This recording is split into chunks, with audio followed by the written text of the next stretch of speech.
Quiet, please. Tonight, our television Quiet, please. into the African jungle to join a safari in search of wild beasts.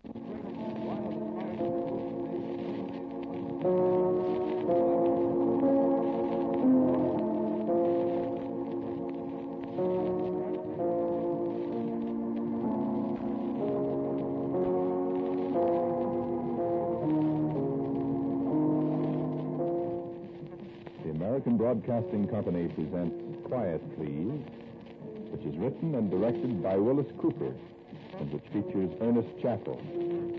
Quiet, Please for today is called The Vale of Glen Cove.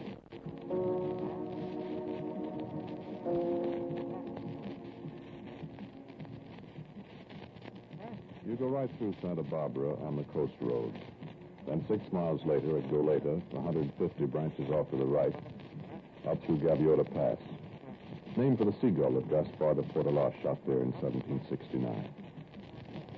The road leads up through the Santa Ynez Mountains, up to the old mission Santa Ynez. It's been there since 1804. Then they say the cactus in the garden there was planted by old Fray Esteban Tapiz himself. Now, the way from Goleta up over the mountains is a very pleasant way. And my mind's eye sees the gray green sycamores along the ever-rising highway. And the hills above me reach for the blue bowl of the sky. And the hills are pleasant when the winter comes and the rains lay their hands on them to turn them from brown to green. I would remember the road in the late winter, in February time, short afternoon. It's a good time to remember them, my friend. It's a good time to remember them. And the girl beside me as we ride along the hill highway to Santa Ynez at an afternoon in February. In 1944, I've had to remember that date. I found it very important.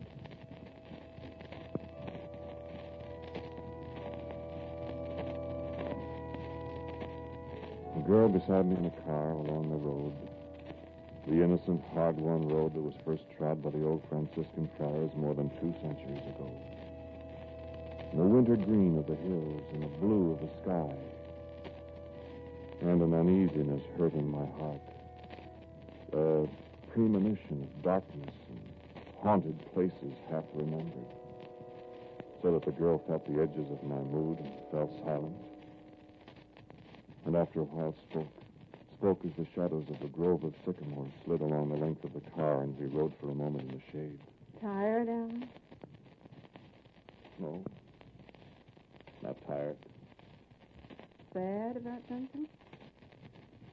I don't know what it is. I feel depressed. Been working too hard at the studio, maybe. Maybe. Relax. I don't seem to be able to relax. Beautiful afternoon, no worries. I know. None of my business, Alan, but could I help, maybe? I don't know what's the matter with me. Lonesome for the war? Hardly. I mean, maybe you feel strange being out of it after all that. No, I had all I wanted of that. Want to talk about it? How are the girls out in the South Pacific? Pretty? I didn't see any. Well, tell me something. How'd you get enough gas to take a trip like this with an A card? I'm a wounded hero. I get gas. I feel a little guilty riding around burning up gas like this. If you'd seen all the gas wasted that I've seen, it wouldn't bother you. That's right. Am I getting it down? Oh, no. Sorry. Don't mind me. Did you have a good time at the Hollywood canteen last night? I got stuck in a corner with a radio actress with orchids. Oh. I spent most of the evening with a little English sailor. It's not English, Scottish. Royal Navy, though. Talk Scots with him? About Scotland. You're Scots, aren't you? Is that where you got that name? My father and mother were born there. That name? Iona? Yes, of course. Iona's a Campbell name. Island or something. An island. That's right. I remember my father used to tell me about an excursion boat that used to run out to the islands in the Firth of Clyde. Whatever that is. The name of the boat was Iona. There was a comedian on it who had a routine about buying the boat. When I was a little girl, I used to go into hysterics when my father told me how his partner would ask him the boat's name, and he'd say Iona, and the straight man would say, "Well, keeper, but what's the boat's name?" Iona. Sure. The right name of the Campbells are coming is Vale Iona Rora. What's that mean? I haven't the slightest idea. Aren't you Scottish, too? MacDonald. Oh, of course. All I know about Scotch, though, is I go into Lucy's and ask for Glenlivet's finest Scotch whiskey in town. Only place in Hollywood you can get it. See? You're feeling better again. What? I said you're feeling better again. I'm sorry, I didn't hear what you said. Come on, boy, wake up. Your name is Alan McDonald, and you're driving a car along California 150, and we're going to see Santa Ynez Mission. I'm sorry. I was thinking. About what? You said something about the Campbells are coming. The what? The pipe music. Pipe? Oh, bagpipes. Yes. What about bagpipes? That's in the dream, too. Look out, Alan! You're going off the road!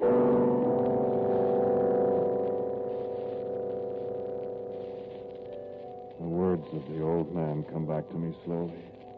The old man in the dream. The sight of kilts. Kilts? No, filibegs of blue and green and black. The ancient tartans of the Campbells. The sound of war pipes, ribbons fluttering from the great black drones of the war pipes, and the skirl of the chanters above the sobs of the women. The sound of men's voices singing above the wails of the women.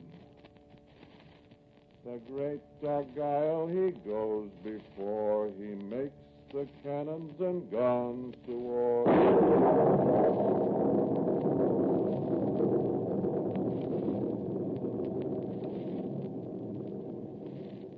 Alan?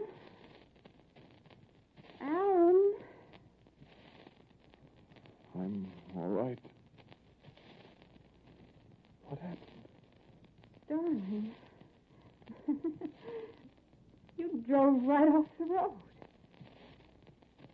I did? Look at your beautiful car. Are you hurt? Me? I'm all right. You sure? Yeah. You all right? Are you all right? I just bumped my head. Let me see. Gee, Look at your car. I smashed all this. Now what? Gee, I'm sorry, Iona. I don't know what happened. You just seemed to pass out, kind of. I don't know. You got out of that hospital too soon, Alan. I guess I must have. Well, sit down. There'll be another car along right away. I better. Here.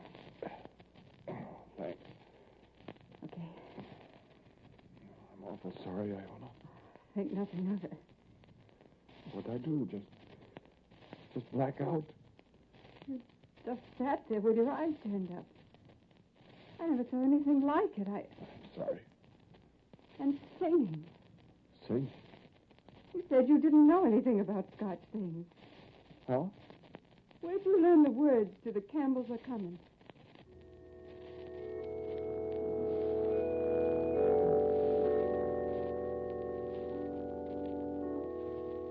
In the dream, the black rocks, the tortured black rocks and the high crags above, with the mist drifting down the glen and the waters descending and flowing up in the marshy beds where the gillies dig the brown peat from the ground.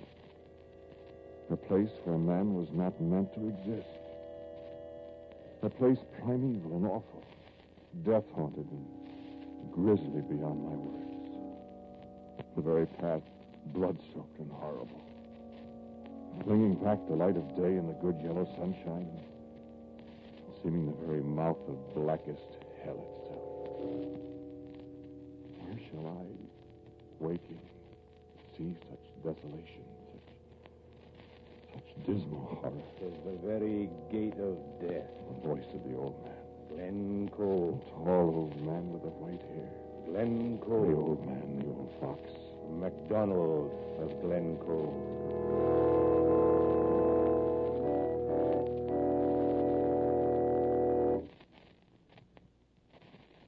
It's going to get dark before long, Ellen.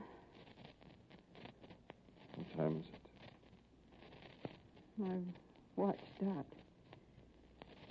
Somebody will be along. I hope so. You cold? I am. Put on my coat. No, you're the sick man. I'm not sick. Well, you... I don't know what happened to me, Iona. Head feel all right? Of course.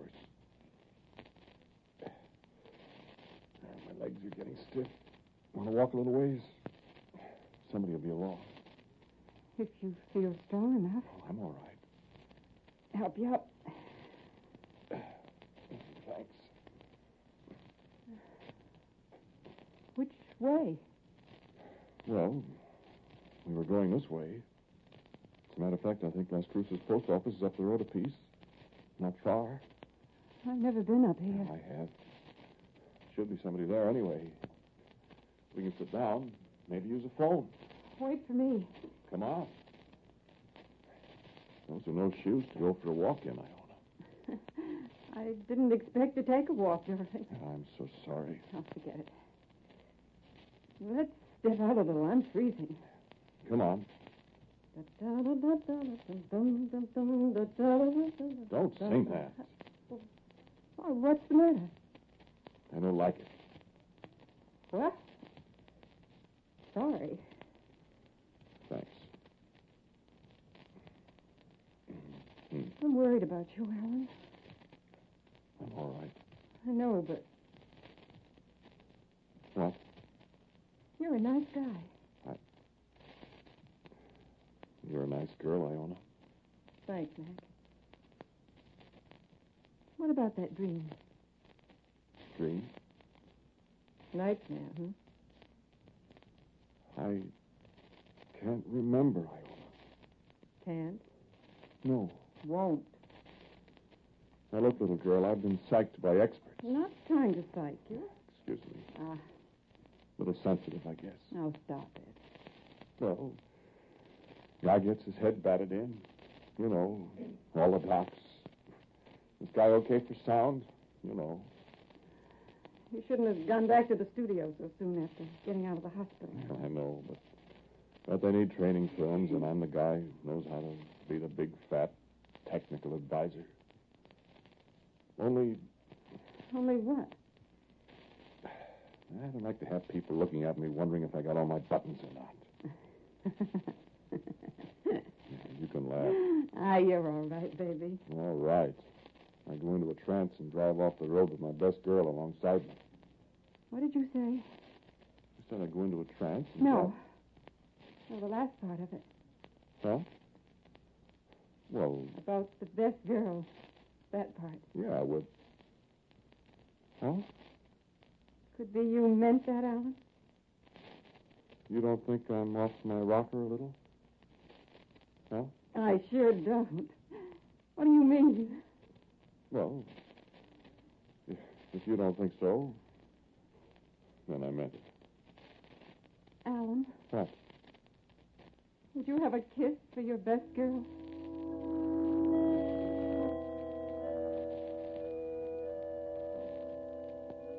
In the dream, the raw red smell of fresh spilled blood, and the smell of smoke pouring from the burning houses. In the dream, the blackness of early dawn reddened with the flames from the burning houses. And in the dream, the cries of the dying, and the women and all the men and the children. In the dream, the voice of the old one, The long dead old one. The chief. The MacDonald of Glen Cove. The winter, and the snow deep on the moors. One came from Edinburgh with the word that all the clans must sign the pledge of loyalty to William before the winter was spent. And the word came to Glencoe after all the others, for they hated the MacDonalds. I hoping the word would be too late, and we could not sign, and the Lowlanders would come and take us. Aye, mind ye. Aye, MacIan MacDonald of Glencoe. I braved all the winter snow, and I came to Fort William and said I would sign the paper.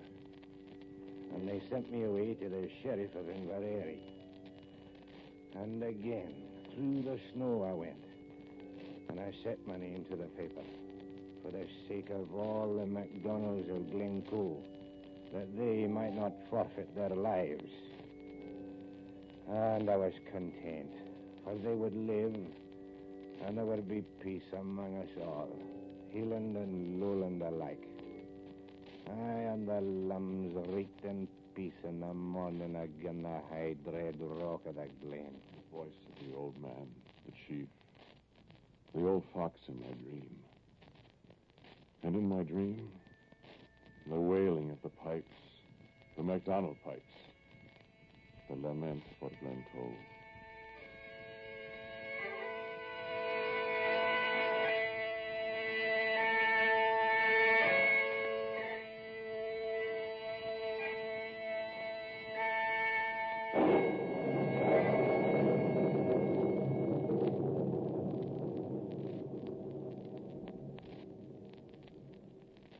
Was that thunder? Alan, was that... Never heard thunder in Southern California before. It's going to storm. So dark. Oh, come on, Alan, let's run. I don't want to get caught in this. It is thunder, Iona. What's the matter with you? You've heard guns. I don't like it. You scared? You scared, honey? Thunder and lightning always frightened me when I was a kid back east. I guess I never got over it. You take hold of your best girl, Alan. She'll protect you. For that, I thank you. I don't see any lightning, though. Never see lightning in California. You California characters. We're all right. You're all right. Listen to that. Wish we had some place to get inside. We should have stayed in the car. It's too far to start back there. Anyway, it'd be just a little uncomfortable standing on its ear in the ditch. Poor car. Poor you. We ought to be getting to that country post office you said, Las Cruces, wasn't it? Seems to be farther than I thought. Sure you know where you are. Been up here a million times. Is the road always as bad as this? It's not so bad when you're driving. I should have worn my moccasins. Why? Keep falling into the ruts with these high heels. Maybe there'll be somebody at Las Cruces and we can get a cup of coffee or something. Matt, are you cold, too? That breeze is fresh. Wait till the rain starts. You get good and cold then. We stop under a tree and build a fire. What tree? I see what you mean. Trees everywhere except where we are. When it rains. Oh. What's the matter? Oh, I'm not used to walking. Want to rest? No, we'd better get along. The rain will hit any minute. It's dark. Say, maybe it's night coming on. No, it's 2 o'clock just as we came up the hill at Galeta. Must be about 4 now. Ouch. What? I stepped into another one of those darn ruts. Ruts? I told you, my high heel. I heard you the first time. I thought you were kidding. Kidding? No ruts in a concrete road. Concrete? Where's concrete? Why did... Hey, Don't you know where you are? where'd we get off the main road? Isn't it? We must get off it somewhere. But this is a wagon road, a dirt road. Well, how do you like that? You and me were lost. Oh, no, Alan. Maybe I've really fixed you up today, haven't I? Wait. What? Listen. What? Wait. No. I guess not. What did it sound What like did to it you? sound like to you? I thought it was the sound of pipes. The sound of MacDonald Coronach Brace. Why, Alan, you sounded just like a real Scotsman when you said that.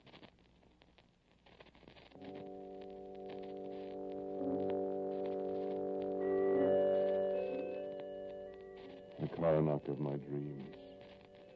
The old sorrowful wail of the pipes in the dim darkness echoing through the grim gates of the Vale of Glen Cove, sorrowing for the MacDonalds who died. And the voice of the old leader, old Macian, the old fox, as he told his dreadful tale in my dream. And I had set my name to the paper, as I said to you, young MacDonald. And our people had, I thought, the protection of the crown. And we were to be left to dwell in peace among the crags of Duckling, Glencoe. But there are aye many that hate the MacDonalds and would see us all dead in our graves. And they are the ains that took counsel among themselves to plot our doom and destruction. For I, Macian, the old fox, I had outfoxed the enemies of the MacDonalds by signing their oath. And I'll say to you that I meant to keep it. Though all the MacDonalds have been liegemen to James and his line. But now, William the Dutchman rules, and Jamie's fled. Thus, there was one Dalrymple in Edinburgh, and when he examined the paper, it seems that the name of Macian MacDonald of Glencoe had been expunged for the paper, so that we were still held traitors, though we knew it not. So, when the soldiers of the Duke of Argyle's regiment came to Glencoe, and Campbell of Glenlyon leading them, we welcomed them and took them into our homes and treated them as honoured guests. Aye, every man of them was a Campbell, and their pipes be forever roaring out the chant about the great Argyle.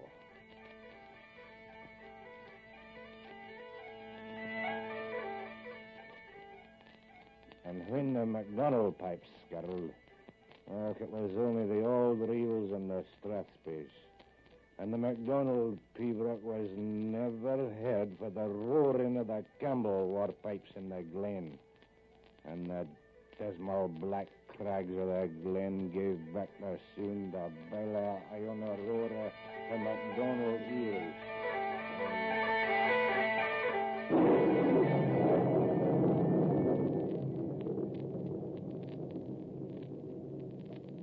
Alan, Stay close to me, darling. lightning. I saw it. Did you see?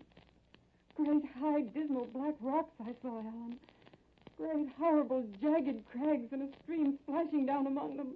Oh, Alan. I saw it. Alan, where are we? We're lost.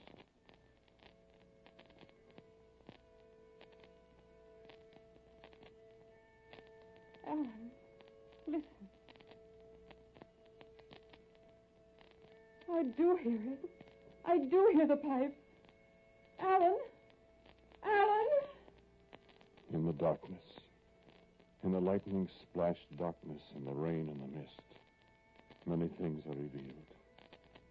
The Coronach of the MacDonalds, the sobbing, sorrowful music from the blackened crags. All is now clear to me. The dream returns to me, and it is morning of a February day 2.5 centuries ago in the Vale of Glencoe. And I see the soldiers of the Campbells in the gray of the early dawn as they grope their several ways to the homes where they've been honored guests.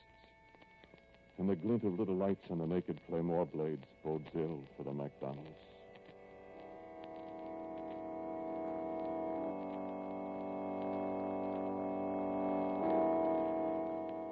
A child laughs and calls to the companion of yesterday.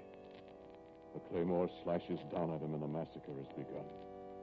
The Campbells are everywhere, slashing, burning, shooting down the helpless ones who yesterday bade them welcome at their firesides.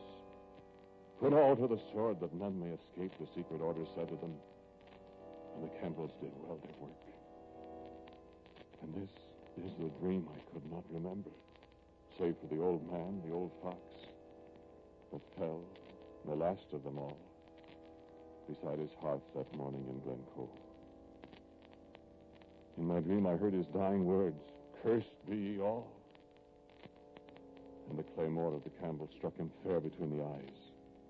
An unarmed man.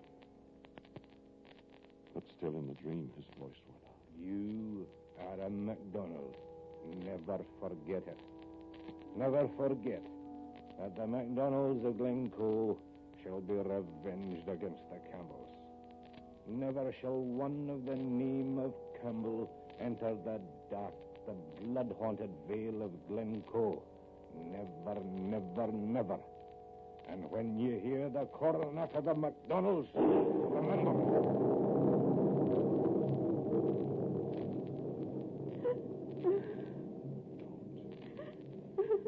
Don't cry, darling. I'm afraid, Alan. We'll be all right. Listen. Listen, the pipes again. No. Don't you hear it? I hear it. Alan, hold me. There's somebody coming. No. Yes. Oh, See him?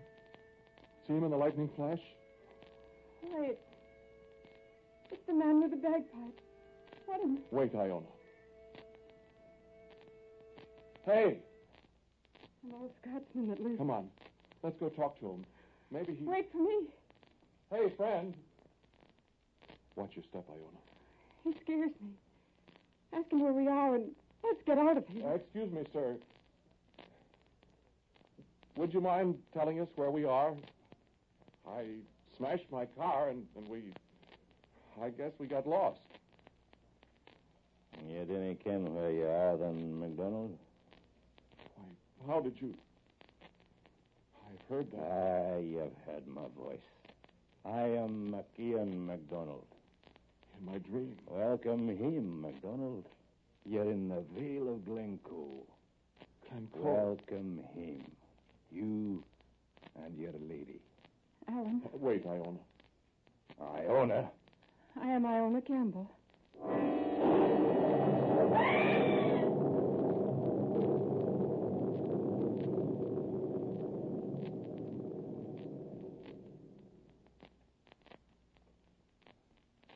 On a February morning in 1694, the Campbells marched away from Glencoe in Inverlucky, and Mata MacDonald was left living. On a February day, 250 years after, they found me sitting beside the body of Iona Campbell, under a sycamore tree, 2 miles from Las Cruces. There is no place in all that mountain region that remotely resembles the Vale of Glencoe, where no Campbell may enter and live. Goodbye.